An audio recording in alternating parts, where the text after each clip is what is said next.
পাহাড় ফেটে বেরিয়ে আসবে আগুন, আর এই আগুনই হবে কেয়ামতের সূচনা। কিন্তু কোথায় এই পাহাড়? এ নিয়ে অনেকের মনে রয়েছে ধোঁয়াশা।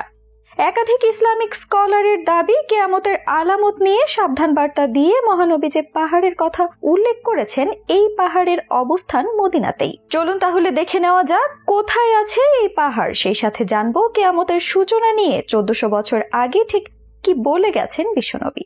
বিশাল আকৃতির সিংহা হাতে নিয়ে দাঁড়িয়ে আছেন বড় চার ফেরেশতাদের একজন, হযরত ইসরাফিল আলাইহিস সালাম। মহান আল্লাহর নির্দেশ পেলেই ফু দিবেন সেই সিংহায়। মুহূর্তের মাঝেই লণ্ডভণ্ড হয়ে যাবে মহাবিশ্ব। তবে এই ধ্বংসযজ্ঞের শুরু হবে এক আগুনের মাধ্যমে, যে আগুনের উল্লেখ রয়েছে বুখারী শরীফের 7118 নম্বর হাদিসে। সেখানে বলা হয়েছে, ততক্ষণ পর্যন্ত কিয়ামত হবে না যতক্ষণ না হিজাজ অঞ্চল থেকে একটি আগুন বের হবে, যার আলোতে সিরিয়ার বুশরা অঞ্চলের উটের ঘাড় দেখা যাবে। একাধিক ইসলামিক স্কলারের দাবি, যে স্থান থেকে আগুন বের হওয়ার কথা হাদিসে বলা হয়েছে তা মদিনাতেই অবস্থিত। আর এই অঞ্চলের নাম হাররায়ে রাহাত। সৌদি আরবের মদিনা মুনাওয়ারায় অবস্থিত হাররায়ে রাহাত অঞ্চল একটি লাভাময় ভূমি। বরং এটা সৌদি আরবের সবচেয়ে বড় আগ্নেয়গিরি ও লাভাপূর্ণ অঞ্চল। শত শত কিলোমিটার বিস্তৃত এই অঞ্চলে কয়েকশো আগ্নেয়গিরির জ্বালামুখ রয়েছে। তবে শতাব্দীর পর শতাব্দী এই আগ্নেয়গিরিগুলো ঘুমন্ত ছিল। অতঃপর 654 হিজরিতে এখানে প্রচন্ড ভূমিকম্প হয় এবং মালসা পর্বতের ঘুমন্ত এক আগ্নেয়গিরি জেগে ওঠে। সমুদ্রের জোয়ারের মতো প্রচন্ড ক্ষোভ নিয়ে এর লাভা মাইলের পর মাইল ছড়িয়ে পড়ে। বলা হয়ে থাকে প্রায় 23 কিলোমিটার পর্যন্ত দূরত্বে লাভা পৌঁছে গিয়েছিল। এমনকি এই আগুন উত্তাল সমুদ্রের মতো দেখাচ্ছিল।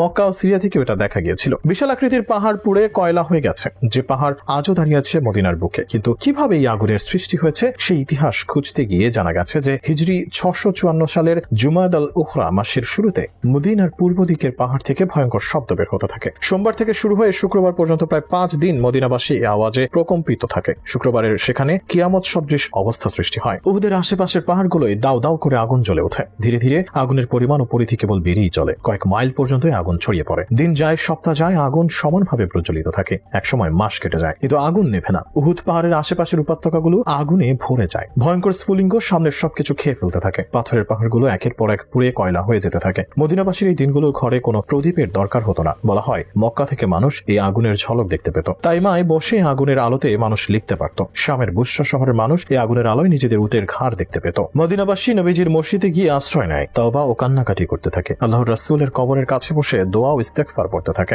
গোলাম ও দাস আজাদ করে, যার যা সাধ্য দান সদকা করতে থাকে। প্রায় 2 মাস ধরে জ্বলার পরে আল্লাহর অনুগ্রহে আগুন নিভে যায়। অনেকের মনে প্রশ্ন জেগেছে, এটি কি সেই পাহাড় যেখান থেকে কিয়ামতের সূচনা হবে? এ নিয়ে একাধিক মুহাদ্দিসের মাঝে মতভেদ থাকলেও বেশিরভাগ আলেমদের দাবি এটি সেই পাহাড় যেখান থেকে আগুনের সূচনা হবে। তবে এটি একমাত্র আগুনের স্ফুলিঙ্গ নয়, এর সাথে কিয়ামতের আগে আদুন গুহা বা ইয়েমেন থেকে একটি আগুনের আবির্ভাব ঘটবে, যা সব মানুষকে হাসরের মাঠে একত্র করবে।